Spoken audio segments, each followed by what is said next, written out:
Welcome everyone to the fourth episode of the Hartlepool United FIFA 23 Road to Glory in what could potentially be my last ever FIFA 23 video.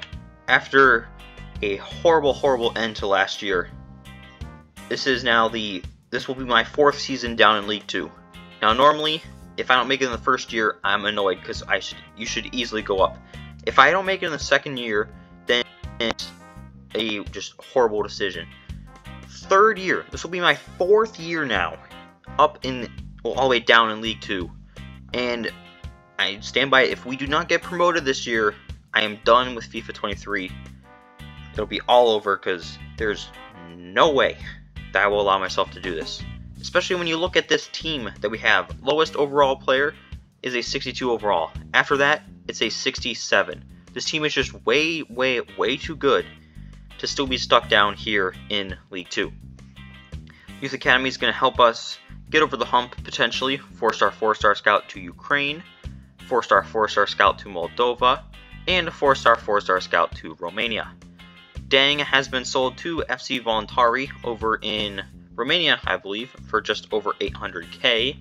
Curtis Rootley will be joining MLS side LAFC for the rest of the year. Good experience for him. Doumbia is going to Austria to join FK Austria Vine for a full season.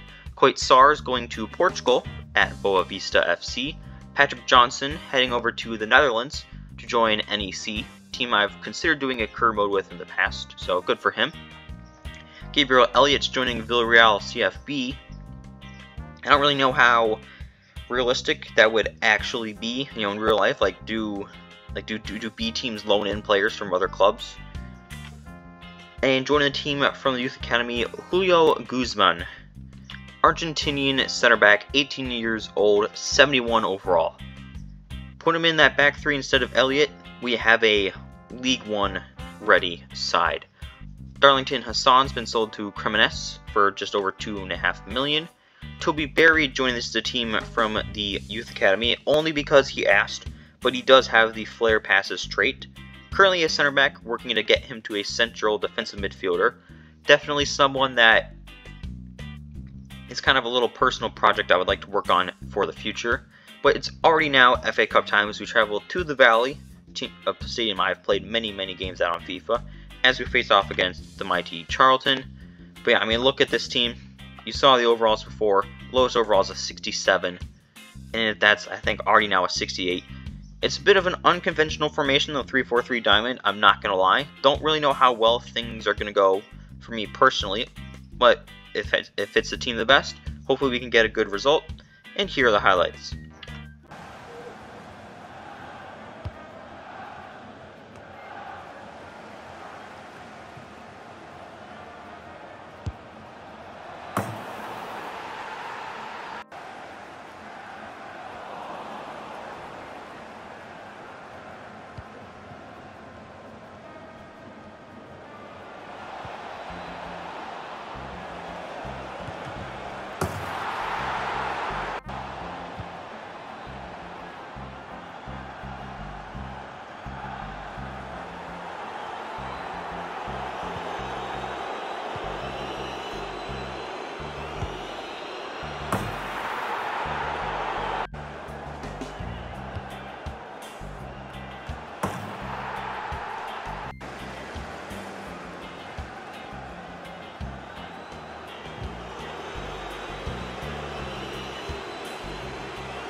So we won the game 4-2, thanks to a hat-trick from John, goal from Mohamed. As you can look at the stats, we dominated, definitely deserved to win, and we get to move on in the cup. Cristea is joining the team from the Youth Academy. A very good playmaking outside mid to really fit this 3-4-3 system. Definitely want to use him from Moldova. Radu is a very offensively focused central defensive mid. I want to try to keep him as a CDM for as long as I possibly can. Just in the case of the future, I want to do a full-on deep line playmaker type defensive mid. So I don't know if I'm going to use him immediately, but do expect to see him in the future. Same goes for Dinu Cristea. A little bit more of an offensive. He's a left winger, so it's kind of just showing the difference between what I want in our wingers and what I want in those outside midfielders. Absborn Peterson, Icelandic center defensive mid. He's big and he's strong, so we'll take him. Pavel Popov, very good box-to-box player, very good all-around player. Probably need a loan spell or two, but expect to see him in the future. Emir Young from Wales, nothing too crazy about him, just a pretty average winger, I guess. And currently in the league, 1 single goal off of automatic and 6 points ahead of playoffs. So we're in a very, very good spot where things currently are. Obviously, we have a young team that's just continuing to improve. So hopefully we can get over that hump and finally go up to League One. Youth Academy also heading now to Venezuela to get some defenders, heading to Ecuador to get some strong players, and heading to Colombia to get some attackers. Cristea is going on a half-year loan move to Jumbo Kundai, I believe over in South Korea, for the rest of the season. Jensen has been sold to Magdeburg over in Germany for just over $1 million. Now it's time for a FA Cup tie as we travel to the Rodney Parade to face off against Newport County in Wales. Now I've decided to switch the team to a 4-2-3-1. I'm still a little hesitant on playing that formation. I didn't really like it that much, and I think the 4-2-3-1 suits his team a little bit better, so I think we should do pretty well in this one. Here are the highlights.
So we won this game 4-3, hat-trick from Umrah, goal from Ghamdi.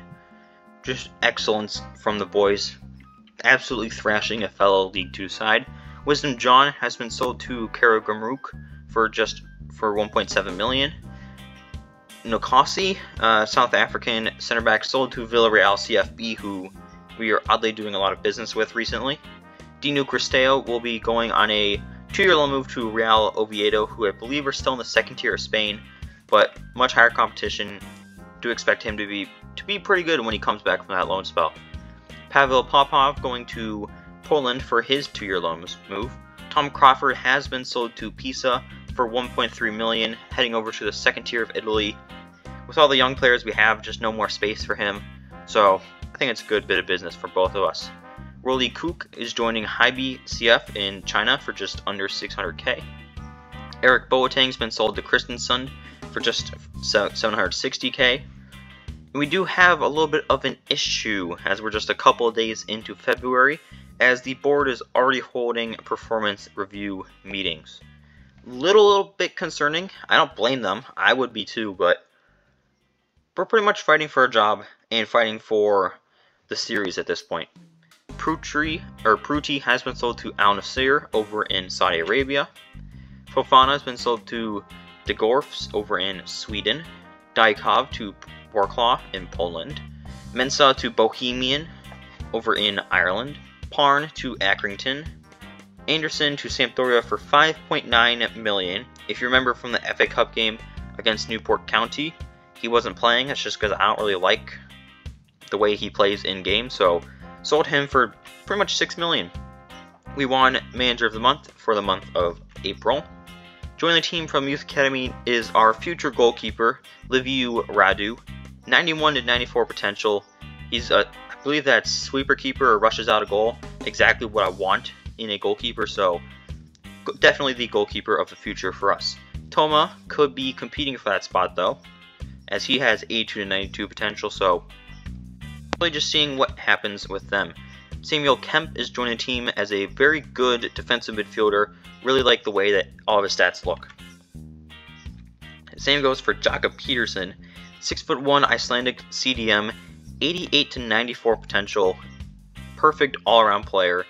Right now he's just an athlete. Technical skills will get better in the future, probably a couple of loan spells, and then he will be a star at the club.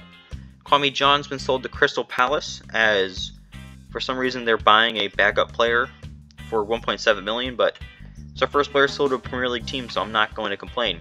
Oliver Finney is joining Alanspor over in Turkey, and we got automatic promotion. Very anticlimactic, I know, but we were just consistently like 10 points behind at Accrington and a couple of points ahead of Oxford, and just the way that things lined up, we already clinched by the time I was looking to play some games to end the season, so the series is going to continue, so that's a little bit of good news. FA Cup knocked out in the 4th round by Sheffield United, Carabao Cup knocked out in the 2nd round by Norwich, Papa John's Trophy knocked out in the 2nd round by Wimbledon. Guzman, who just joined the team, appeared in the most games for the club at 50.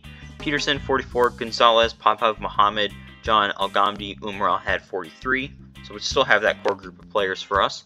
Umrah, a little bit less goals than last season, but it was because he was getting help from elsewhere, as he only had 17. But Ghamdi had 13, John 10, Mohammed 8, Hassan 7. So got help elsewhere. Ghamdi leading assister for a 2nd year in a row with 8. Anderson had 7. John had 6 along with Hassan. No players leaving the club with an expiring contract, because everyone is currently staying. And Al-Ghamdi's value is now 34 million. So it's even more tempting. I could sell him and pretty much buy a brand new squad that's going to be Premier League ready in 2, 3, 4 years. But I think I want to hold on to him, make him the franchise cornerstone. So no trophies still for us, but more wins than losses. Overall, that's pretty good. And looking at this team, I think we might go back-to-back. I think maybe a new left back, maybe a new right back. But I don't think anywhere else is a pressing need. I feel very good about how we've gotten to where we have gotten. And then, most importantly, the series is still going on. I'm still making FIFA 23 videos. And next episode, up in League 1, fully expect us to go back-to-back, but as this series has shown me, nothing is an absolute. Hopefully you guys enjoyed, subscribe if you did, and I'll see you all for episode 5.